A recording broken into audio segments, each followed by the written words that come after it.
todo mundo seja bem.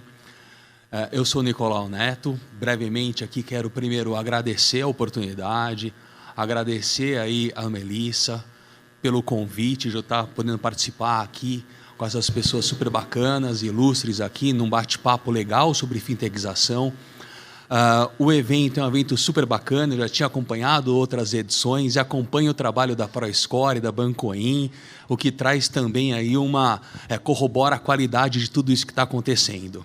Muito brevemente, eu sou Nicolau Neto, eu sou CEO de uma instituição financeira chamada Fidúcia, que opera também como Banking as a Service, e eu estou como presidente da BSCM, que é a Associação Brasileira das Sociedades de Microcrédito, que hoje a gente mudou um pouquinho para acompanhar a evolução do mercado, que o Fábio tanto citou, e a gente passa agora a denominar como sociedade de crédito, porque a gente tem, enquanto associados, sociedades de microcrédito voltadas aí a microempreendedores, empresas de pequeno porte, mas a gente também tem ali SCDs como associados, e agora a gente inaugurou também com uma IP.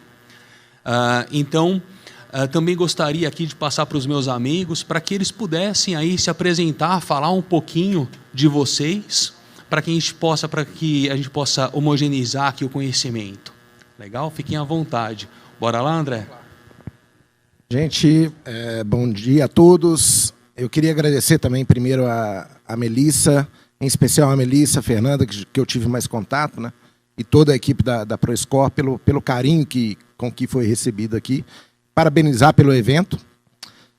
Meu nome é André Rezec, eu sou sócio do Grupo Fácil.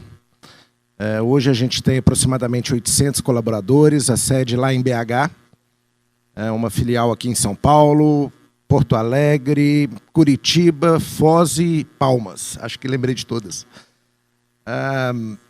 O grupo hoje é composto por 5 empresas, 2 no setor imobiliário, a HelpMob e a ServiceSol, 2 no setor de saúde, a Fácil Saúde e a Impacto, e a Fácil Tech, que é uma software house, né, que oferece um ERP as a Service para instituições financeiras.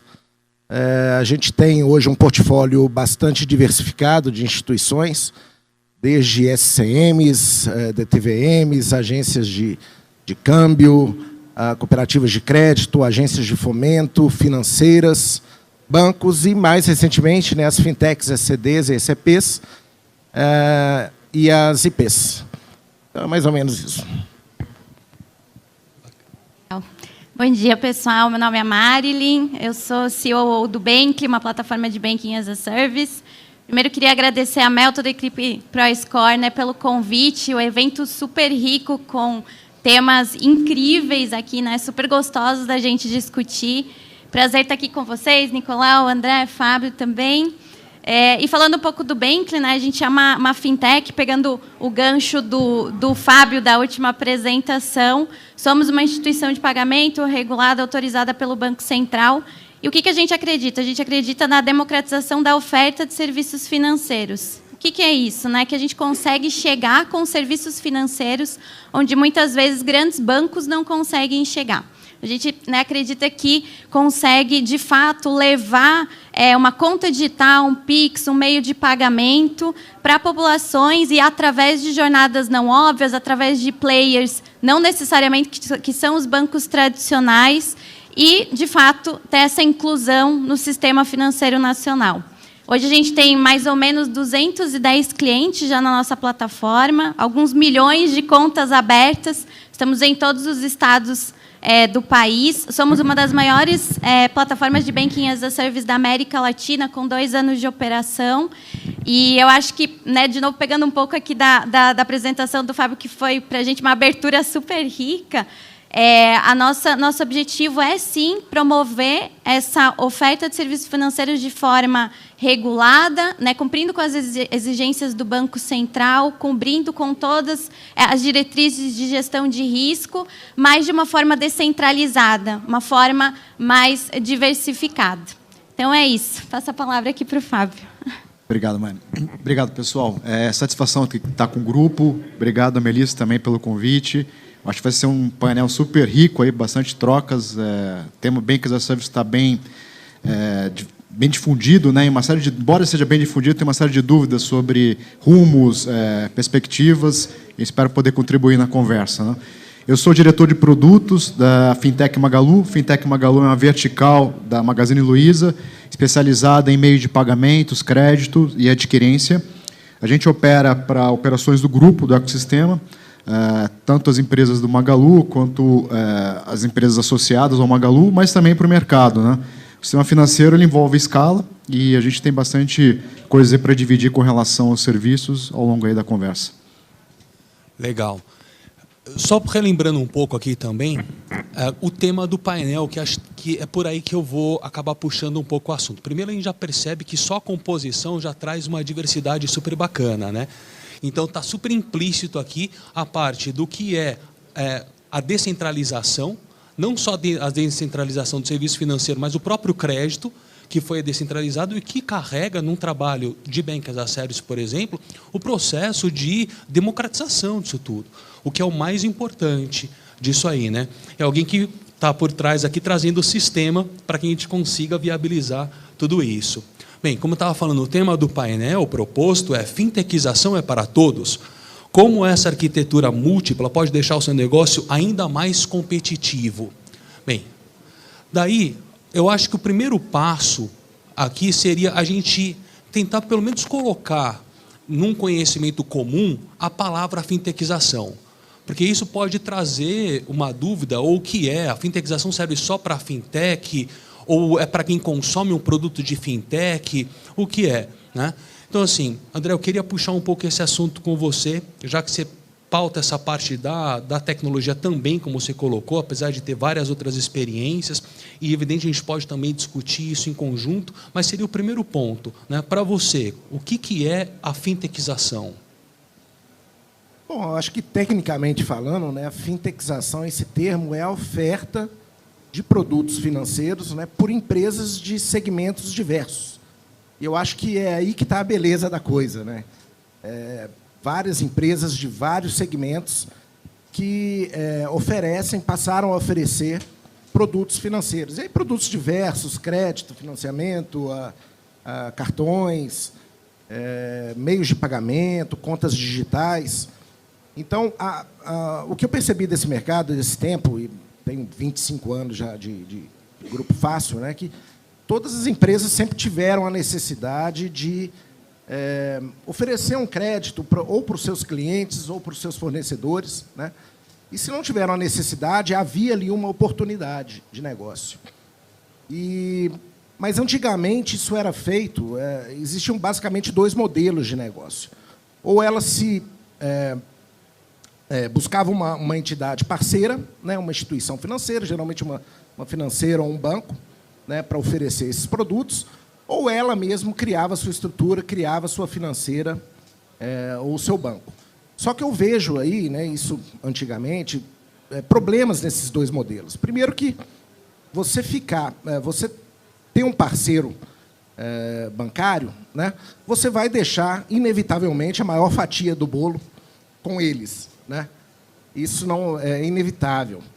E criar a sua própria estrutura também era muito caro, né? Era muito burocrático em termos de Banco Central, o projeto para se abrir era longo, já ouvi falar em mais de 2 anos para você conseguir abrir uma financeira, a exigência de capital é muito alta, em torno de 7 milhões, se não me engano, né, para abrir uma financeira, banco mais ainda, né?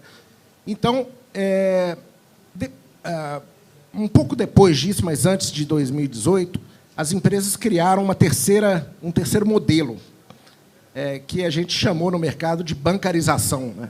A famosa barriga de aluguel. Não é isso? Então, as empresas começaram a originar a operação através de um parceiro, né? Mas criaram uma estrutura de securitização ou de FDIC próprias ou de mercado para tentar ficar com um pouquinho daquela fatia do bolo, né? E isso começou, de certa forma, a incomodar, e, como eu digo, incomodar no bom sentido, o Banco Central, que, em 2018, cria as SCDs e as SCPs, né? O que possibilitou a essas empresas criarem a sua própria instituição financeira.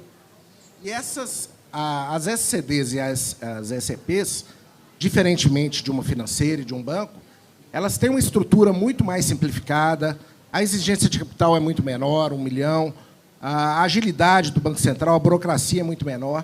Então, houve realmente um boom de SCDs e SEPs no mercado. Paralelamente a isso, também as IPs, né? Que também incomodaram no bom sentido o Banco Central, tanto é que ele criou uma agenda de regulamentação dessas IPs, que, se não me engano, termina agora em 2023. Né? E só para fechar minha fala aqui, eu consultei ontem no Banco Central, existem 76 já SCDs e SEPs regulamentadas pelo Banco Central e 58 IPs, fora a fila de empresas esperando para serem regulamentadas. Em função da greve do Banco Central, acho que houve muito atraso, mas, então, é um mercado realmente com um potencial gigantesco no Brasil. Teve até um outro evento que eu participei, estava eu e num painel, eu e a Melissa, e eu coloquei esse argumento na mesa também, falei assim, a gente está falando um pouco sobre fintechização no momento, e daí eu falei, olha, veio essa leva, né, dessa democratização e a quantidade de negócios que entenderam isso, né, e a partir do momento que entendeu, eles eram utilizadores um processo de bancarização, barriga de aluguel é só quem é velho, a Marilyn não entende ainda o que, não passou por esse momento, né, dessa ocorrência, né? E a partir do momento que esse cara maior, mais estruturado, entende, ele abre o seu próprio negócio, até mesmo pensando na fatia. Isso é interessante. Mas a fatia está ficando lá. Ele só tem que tomar um cuidado. E, à frente da associação, eu e Mirella, que é a diretora da associação lá também, a gente percebe alguns pontos interessantes nesse movimento que você citou, que foi justamente o cara tem a capacidade financeira, ele tem o público, mas, às vezes, ele não tem a capacitação. Amigo, daí a gente começa a enfrentar um problema. E quando eu penso em fintechização, eu não vou aqui queimar etapa nem falar de ninguém, mas quando eu penso na fintechização, o que me preocupa é isso. Esse cara que está entrando, o que é que ele está trazendo? Né? Qual é a experiência que o público vai ter? Porque a fintechização ela é muito legal. A democratização ela é muito interessante, mas é a experiência do usuário que vem em voga também. Sobre o processo, ou sobre esse termo da fintechização, se vocês quiserem também falar alguma coisa, fiquem à vontade aí.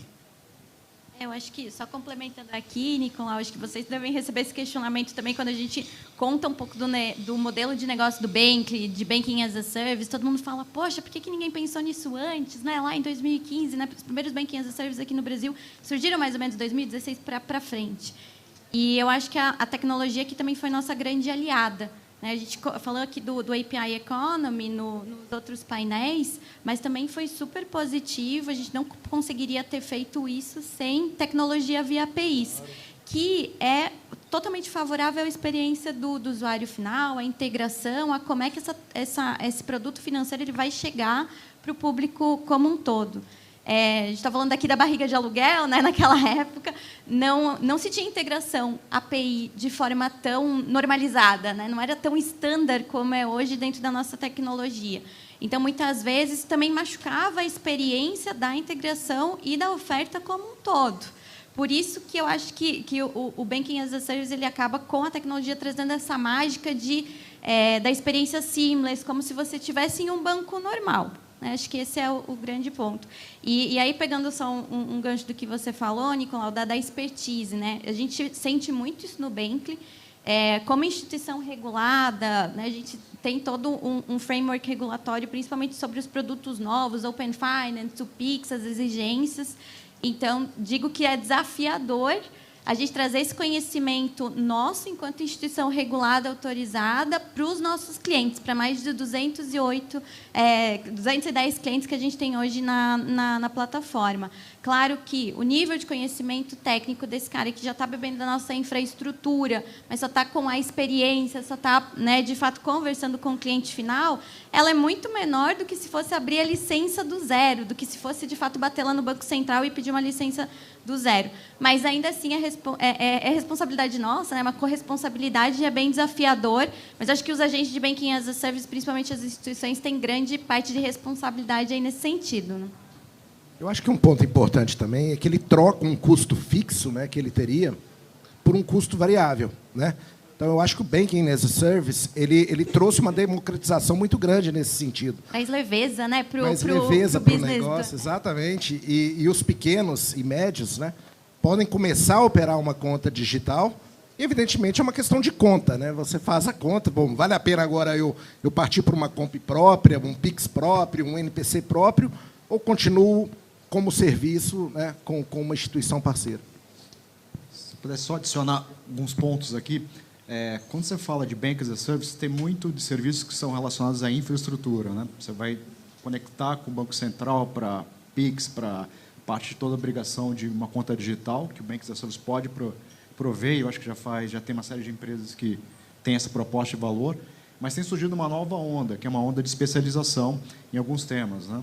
Quando você fala de dados, quando você fala de todo o processo de prevenção à fraude, tanto de concessão quanto transacional, você tem uma série de empresas surgindo no ecossistema para poder favorecer esses novos mercados, essas novas empresas incumbentes que estão surgindo aí com novas operações, né? Mas, de fato, o grande ponto aqui, quando você fala de fintechnização, né, e como é que esse ecossistema está funcionando, tem primeiro a ver com a proposta de valor muito clara que essas empresas querem ter para esse cliente, porque toda a parte de serviços básicos de financeiros elas foram cobertas, né? Se a gente falar em 2017, 2016, a gente tinha uma demanda muito forte. Eu quero uma conta digital para receber e para tirar dinheiro. Isso já não existe mais, né? Eu quero muito mais do que isso. Eu quero crédito, quero uma experiência, né? Então, você tem essas empresas focadas nessa proposta de valor muito clara e, ao mesmo tempo, você tem surgido uma série de outras operações que estão fornecendo serviços, né, que ajudam nessa proposição de valor, né? Isso está começando. Se a gente fala de finanças descentralizadas, né, de novas formas de ativos, de novas formas de garantias, de crédito, de informações estão sendo possibilitadas, o nosso negócio aqui, do grupo aqui que está no painel, se a gente não se repensar e evoluir, daqui a um ano, talvez a gente esteja fora do jogo, né? Então, ao mesmo tempo, tem muita oportunidade, tem muita empresa surgindo no mercado, tem uma busca de se reinventar para acompanhar essa evolução do mercado, né? O mercado está mais evoluído, está mais maduro, né? Nicolau, só complementar, a gente falou de barriga de aluguel, eu queria citar um case aqui. A gente tem um cliente que, antes de 2018, chegou a bancarizar 2,5 milhões de operações por mês. Então, uma instituição financeira, uma financeira, bancarizando 2,5 milhões de operações por mês. Então, você vê a carência que esse mercado tinha, né? E aonde, muito provavelmente, os bancos tradicionais não atingiam, né? Só citar esse case, que eu acho que é um número importante para a gente ter. É bem isso mesmo.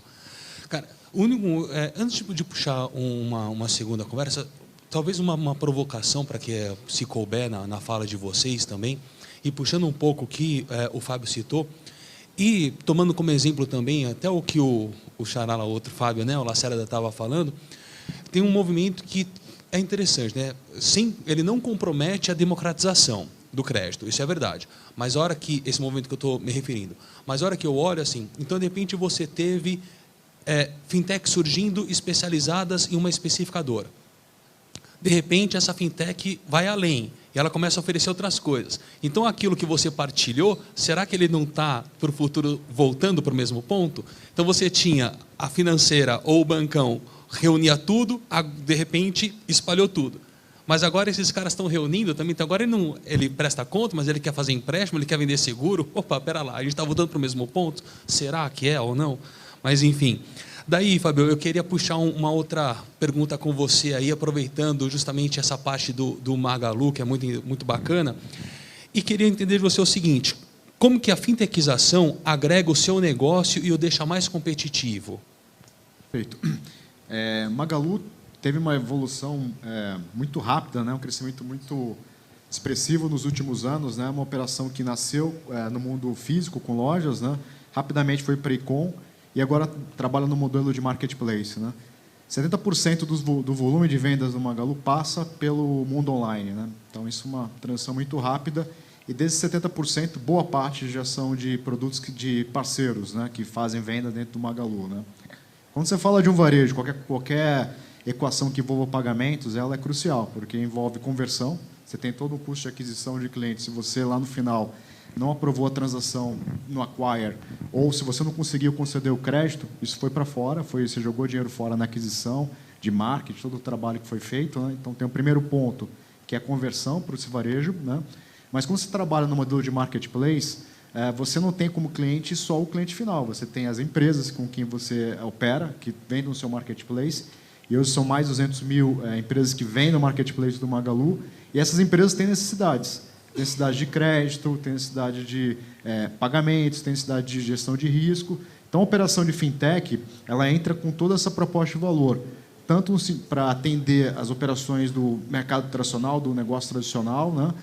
Quanto também os parceiros que estão dentro dessa operação. Né? E comentei até, quando estava me apresentando sobre a questão de escala, né? Tudo que você fala de soluções financeiras envolve muito escala, em especial itens relacionados à infraestrutura da parte de serviços financeiros. Né?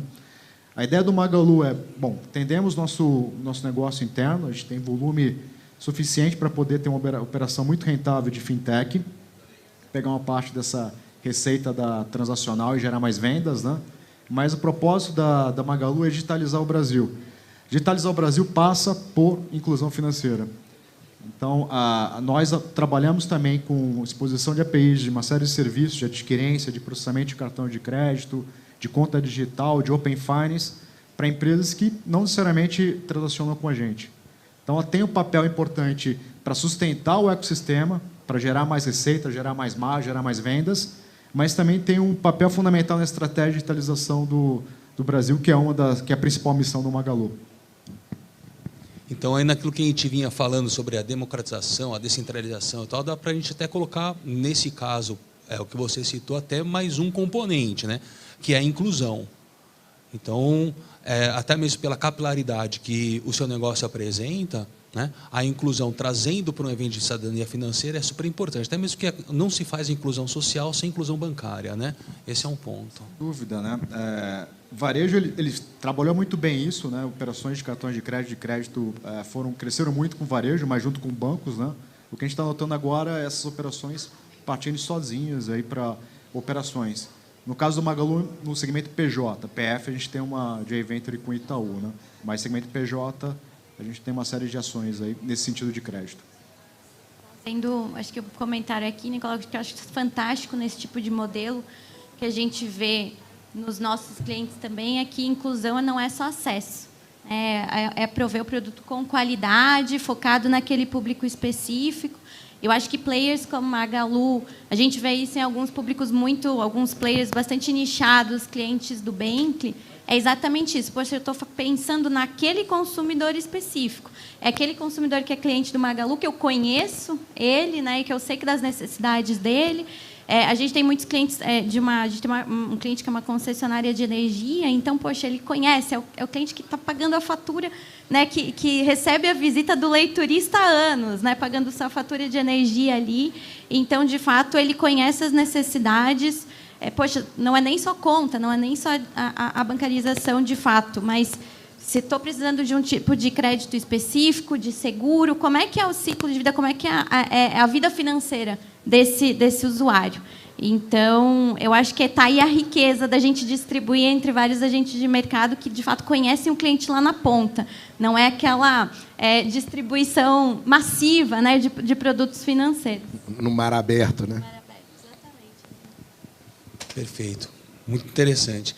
Agora, eu queria trazer também à discussão um outro ponto, até pegando um pouco do que o Lacerda estava comentando aqui também, que envolveu um pouco de reputation, e outras dores que você, no seu negócio, todos aqui sentimos, mas aqueles que oferecem um Banking as a Service, a gente sente muito na pele, que é o processo de fraude. Né? Que, inclusive, acho que todo mundo fala disso hoje, o tempo inteiro, a gente tem exemplos, né, a gente diários nos nossos negócios, né, seja na plataforma ou nessa prestação que a gente faz.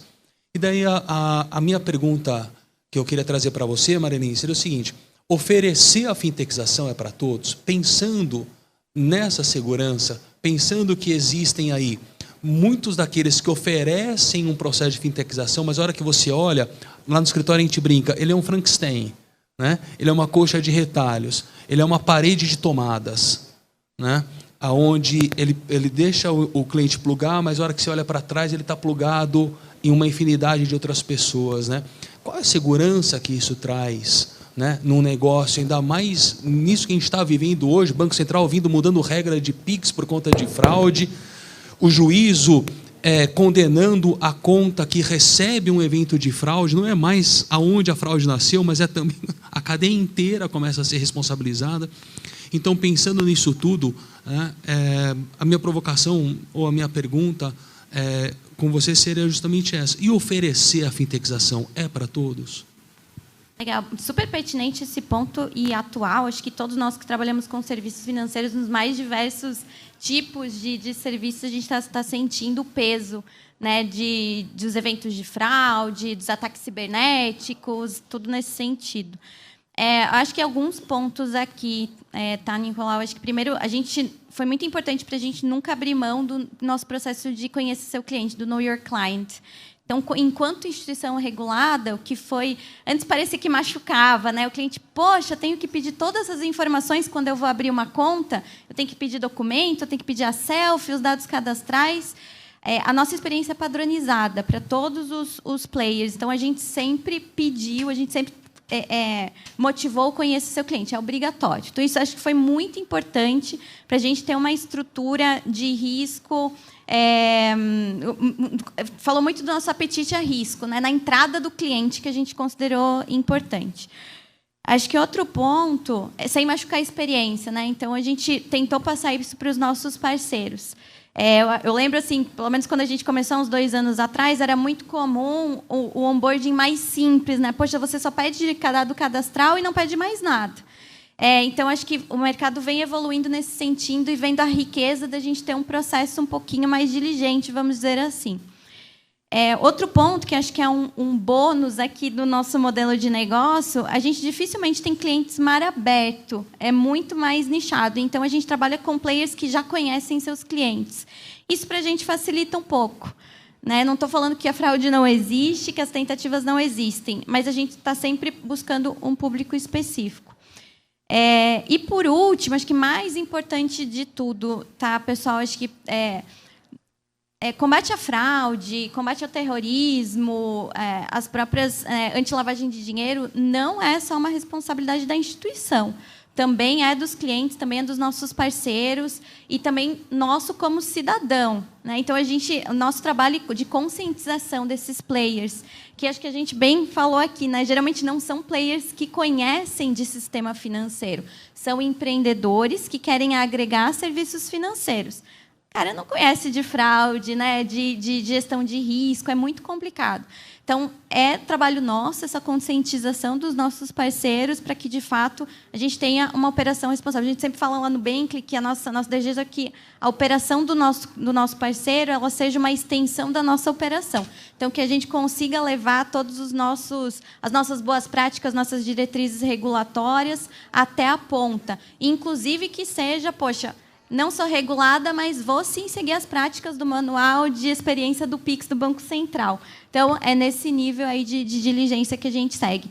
Trabalho duro, mas recompensador. Acho que tem sido uma experiência interessante. Super duro mesmo. A gente sofre isso também, porque a ponta lá, o que acaba consumindo da gente, esse processo, vamos chamar assim, de fintechização, né? Ele não entende. Né? Então, você fala, amigo, não coloque um limite de transação de PIX muito alto. Né? E daí a gente costuma roubar uma frase lá da Patrícia Peck, que é o seguinte, porque o PIX ele tem um problema, né? Um pagamento instantâneo. Qual é o problema do pagamento instantâneo? Ele é instantâneo. Né? Então, a primeira vez que escutei a Peck falando isso, é sensacional e serviu aqui. Aí, Nicolau, chegou o cliente, não, porque meu cliente está reclamando de aumento, até a primeira fraude. Até a primeira fraude, que daí ele entende, né? E, infelizmente, às vezes, na dor, né? A gente passa por isso. Mas quanto que a gente consiga evitar, maravilhoso também. É bem assim, né? Fica à vontade. Eu acho que, só complementando, muito bem dito por ela, né? Eu acho que empreender no Brasil não é para todos, né? Todo mundo sabe a dificuldade que a gente tem no país de empreender. Mas a fintechização é para todos os empreendedores, na minha opinião, né? Eu acho que esse é um recado que eu queria deixar aqui. É claro que os desafios são enormes, né? Todo o regulatório, antifraude, LGPD, segurança cibernética, os arquivos do Banco Central, 3040, todo mundo sabe de que eu estou falando aqui. Então, tem um desafio muito grande, evidentemente, mas é um negócio para todos, inclusive para impulsionar o próprio negócio, daquele empreendedor, né? E eu acho que o segredo aí é buscar parceiros, né? Eu acho que existem excelentes soluções de onboarding, de escoragem, como a ProScore, que está organizando aqui o evento. Existem excelentes ferramentas de retaguarda, né? O único ponto que eu chamo a atenção, que é um ponto de muito cuidado, é a tentativa de desenvolvimento in-house de soluções, né? Realmente é um mercado muito regulamentado. O Banco Central, diariamente, né, ele cria novos desafios. A gente teve a palestra aqui anterior muito bem colocada, né? Então, eu acho que é para todos, desde que você faça boas escolhas dos seus parceiros. Cara, nesse momento você deve ter lido aqui a minha última colocação, então, aqui nas minhas anotações, né? Que era justamente isso. Olha como é a pergunta, ó. Fintechização é para todos? Então era isso que eu ia trazer.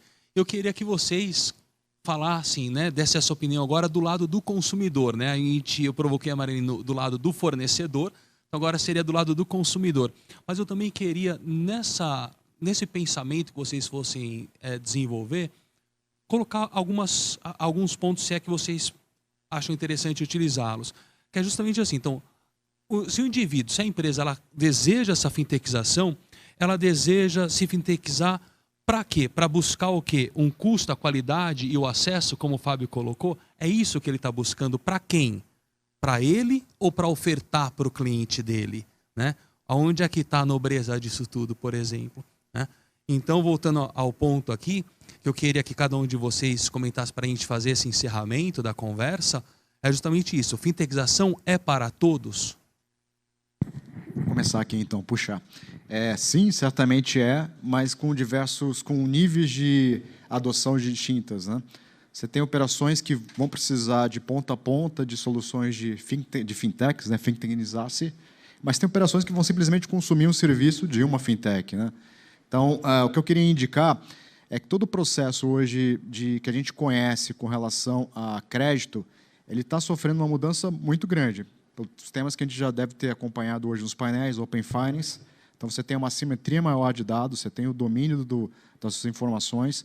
A partir daí, você consegue ter uma concessão de crédito diferenciada, não só de crédito, mas também para validações de fraude, para uma série de outros processos, até de experiência de contratação. Então, o que a gente está observando agora com relação a todo o modelo de crédito, ele vai mudar radicalmente por esse movimento que está acontecendo, que é o casamento de Open Finance, casamento do processo de PIX e, além disso, das próprias moedas digitais dos bancos centrais. Então, isso vai surgir rapidamente, né? A partir do momento que você tem um ativo tokenizado com controle do Banco Central, tudo aquilo que envolve garantia, você abre uma infinidade de possibilidades de negócios, né? Então, tudo o que se fala com relação a crédito está mudando, vai mudar de forma muito rápida. Vão surgir uma série de novos modelos de negócios ancorados nisso. Aquilo que a gente observava de Bank as a Service, baseado em pagamentos ou recebimentos, é o básico, é aquilo que você tem que ter de largada. A atratividade para esse tipo de negócio vai reduzir. No entanto, uma série de novos negócios relacionados a crédito, com esses 3 casamentos, vão surgir de uma forma muito rápida. E quem vai ditar isso, como você colocou, Nicolau, é o cliente final. No fim do dia, ele vai estar disposto a dar um dado Open Finance se ele tiver uma oferta melhor. A empresa vai conseguir capturar esse cliente, ter uma maior atratividade, relação com esse cliente, se ela tiver a possibilidade de ofertar crédito de uma forma adequada, né? E brincar de crédito não é simples, né? Ainda mais agora com o cenário que a gente tem de Selic. Então, qualquer desvio é prejuízo de largada. A gente sabe aqui, a operação de cartão de crédito começa a dar resultado depois de 2 anos. Com o cenário atual, eu diria que está indo para uns 3 anos. Então, para você entrar numa operação como essa, você tem que entender bem do seu negócio, você tem que ter elementos muito fortes com relação à concessão de crédito, mas tudo aquilo que a gente conhece vai mudar radicalmente a partir do momento dessa combinação dessas 3 coisas, né? Então, tem muito debate. Bom, o Open Finance não decolou ainda. vai decolar e vai decolar de uma forma muito rápida a partir do momento dessas 3 junções. A partir do próximo ano, primeiro trimestre, você tem a moeda digital do Banco Central. Imagine a infinidade de negócios que vão surgir aí. Tá? Então, respondendo a sua pergunta, sim, é para todos, o nível de adoção vai ser diferente, e as empresas que vão adotar, que vão se inventar com relação a isso, também a gente vai ver novos casos de uso diferentes daquilo que a gente está observando até então. Eu estou com o Fábio e com o André aqui, viu, Nicolau? Acho que é para todos, sim. Também estou com o Fábio no quesito de escolha bem seus parceiros. Acho que isso é chave para sucesso de qualquer nível de fintechzação, seja da jornada completa, seja de um pedaço da jornada que você já tem aí dentro da sua companhia. Fazer crédito, né? A gente está vendo uma especialização cada vez maior dos níveis de serviços financeiros, então, players cada vez mais especializados em determinados tipos de crédito, alguns em pós-pago, home equity aqui, né, seguros, investimentos. A gente está falando muito de seguros agora na próxima onda do Embedded Finance. Né? Então, tem muito... Eu concordo com o Fábio, acho que o transacional ele vai ser mínimo comparado a esses outros serviços financeiros, mas eu acho que a gente tem que... Os players que estão tentando entrar, né, nessa jornada, eles devem e podem se utilizar de players especializados já existentes no ecossistema. Então, players especializados em crédito, não façam crédito dentro de casa sozinhos. Né, players principalmente de onboarding, de combate à fraude, etc. Eu acho que é a melhor composição. E ansiosos, né, para CBDCs, acho que vai ser um grande game changer para os Banking as a Service. A gente está bem animado também. Acho que Open Finance vai ser um mix perfeito. Né? Acho que o melhor momento, um momento muito rico do nosso regulador. E a gente só tem a ganhar em níveis de maior competição, descentralização e oferta de novos produtos que, de fato, gera valor diretamente para o cliente final. Eu acho que eu já antecipei a minha resposta, né?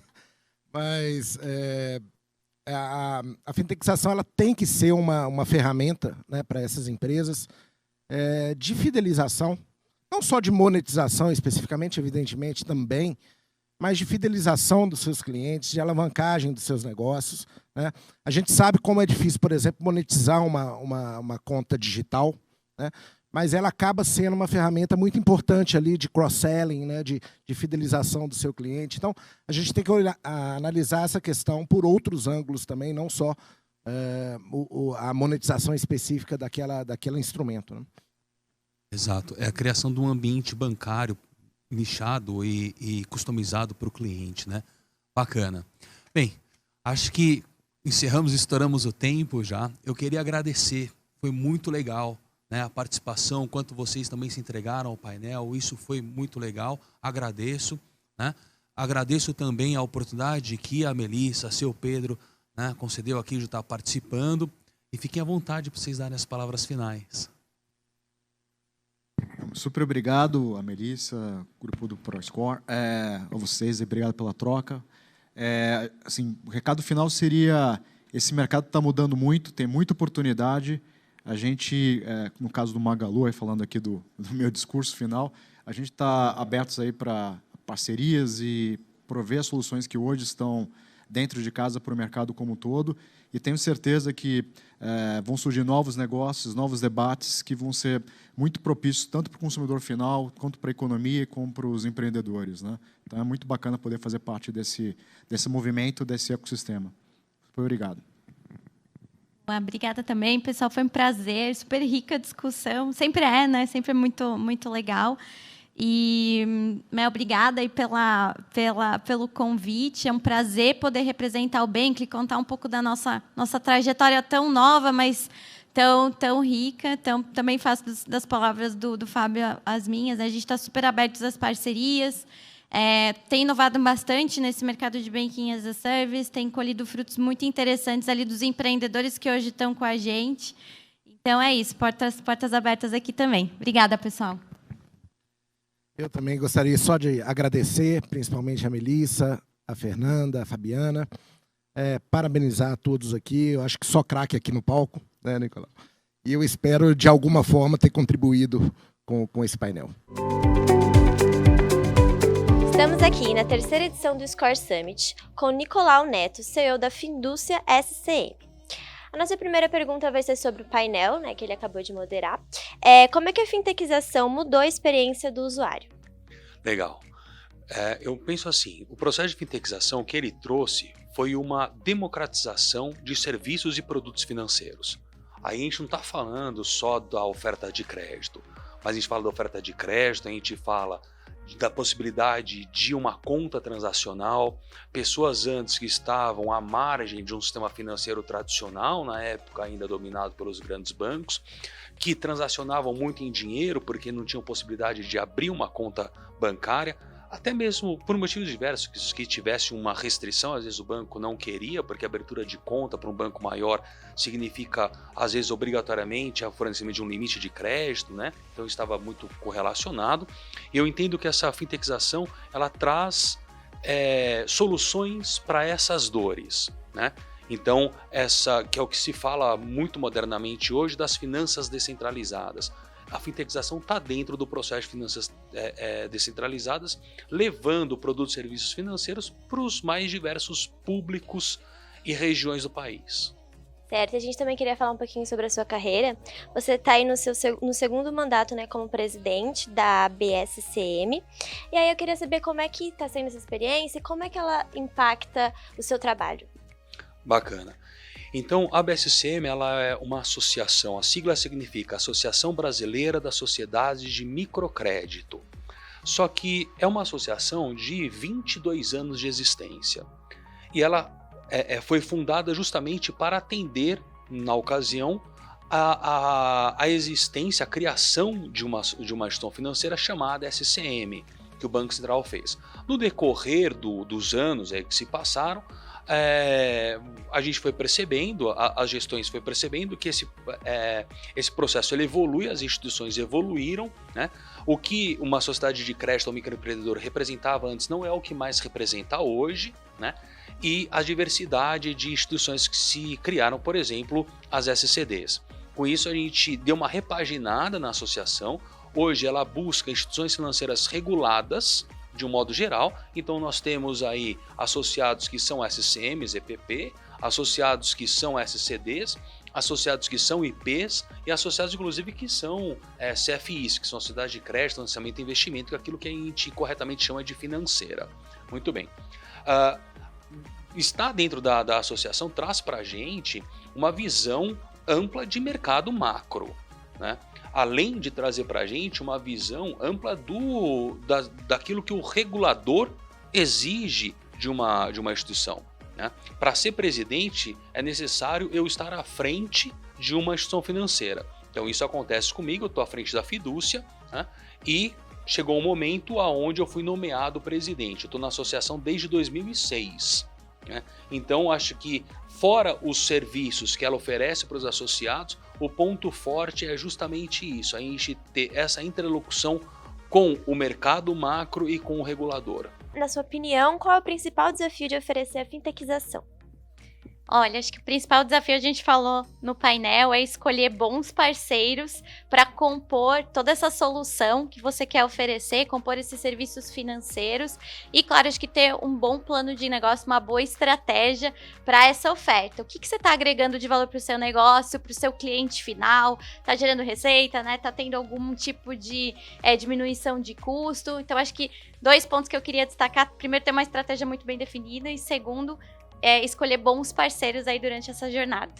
Certo. E a gente também queria saber o que te motivou a fundar a Bankly. Legal. Acho que o Bankly é um sonho nosso, né? Acho que a gente sempre viu no mercado oportunidades de trazer mais players para a oferta de serviços financeiros e chegar, de fato, em lugares onde a gente sabia que grandes bancos não chegavam. Então, hoje poder ver aí mais de 210 empreendedores com seus sonhos realizados, fundando neobanks ou mesmo agregando serviços financeiros às suas jornadas, às suas empresas, de uma forma modular, flexível, com confiança, para a gente realmente, e chegando também no cliente final, para a gente é super recompensador. A gente queria saber, na sua opinião, qual é o principal desafio de oferecer a fintechização? Bom, eu acho que o principal desafio no Brasil é empreender, como eu disse lá, né? É muito difícil empreender no Brasil, a gente sabe de todas as dificuldades que existem, a gente sabe que as leis não ajudam muito o empreendedor, mas na questão da fintechização, existe uma complexidade regulatória, né? Então, como eu disse no evento, eu acho que a fintechização é para todos os empreendedores, mas desde que você escolha bons parceiros, né? Tanto para fazer a parte de onboarding, de escoragem, de análise de crédito, quanto a parte de retaguarda contábil, regulatória, Banco Central, Receita Federal, né? Então, com alguns cuidados, eu acho que a fintechização é possível vencer os desafios de se abrir uma instituição financeira, uma SCD, uma SCP, uma IP, né? É possível. Certo, e a gente também queria saber como é que foi, né, você se tornar o sócio do Grupo Fácil e presidente, como é que foi esse momento da sua carreira? Eu me formei em Ciência da Computação e é uma empresa familiar, começou lá atrás com meu pai, né? Eu entrei para a empresa em 95, durante a faculdade, então foi um processo muito natural, né? A gente começou em 95 criando um software de contabilidade, depois a gente foi percebendo outras necessidades do mercado, a gente foi evoluindo, crescendo o software, né? Hoje a gente tem na Faciltech, que é uma das empresas do grupo, um ERP completo para instituições financeiras, né? Para todas essas SCDs, SCPs e IPs que estão surgindo. E a gente tem outras empresas no grupo também, 2 empresas no ramo imobiliário, a ServiceSol e a HelpMob, e 2 empresas na área de saúde, a Fácil Saúde e a Impacto. A gente queria saber como que a fintechização mudou a experiência do usuário. Mudou bastante, porque tudo aquilo que envolve operações e serviços financeiros, você tem uma afinidade e oportunidade para trabalhar customização e poder ofertar serviços mais adequados aos seus clientes, né? Tanto ele pessoa física ou pessoa jurídica, né? A partir do momento que você tem um instrumento que é a fintech dentro da sua operação, isso te permite trabalhar com melhor usabilidade, melhores propostas de crédito, melhor proposta de desenho de produtos, né? Então ele está intrinsecamente ligado ao negócio do Magalu, muito relacionado à margem, muito relacionado ao aumento de vendas e fidelização, mas também a oportunidade da Magalu se conectar com clientes e parceiros que não necessariamente estão no ecossistema trabalhando com ofertas de produtos no marketplace. Certo, a gente também queria saber um pouquinho sobre a sua carreira, como é que está sendo exercer esse cargo de diretor de produto na Fintech Magalu?